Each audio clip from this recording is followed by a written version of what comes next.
I am the Tofu Golem. Please enjoy the video. You have your device unlocked and settings ready. Now start the task.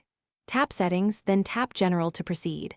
Why General? Because Background App Refresh lives there on modern iOS.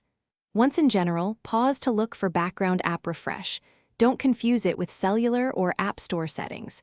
If you don't see General, swipe down and search. Make sure your device is at least briefly charged or connected to Wi-Fi to avoid interruptions as you change system toggles. Once you tap Background App Refresh, you'll see the global control and a list of installed apps.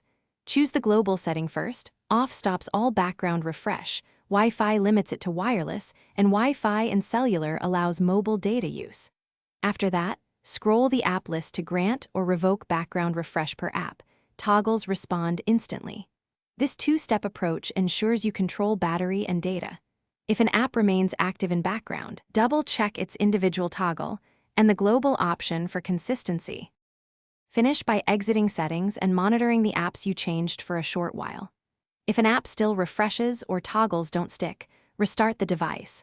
A reboot often resolves system toggle glitches. Also, make sure low power mode isn't forcing reduced background activity, and review location and notification permissions since they can trigger background work.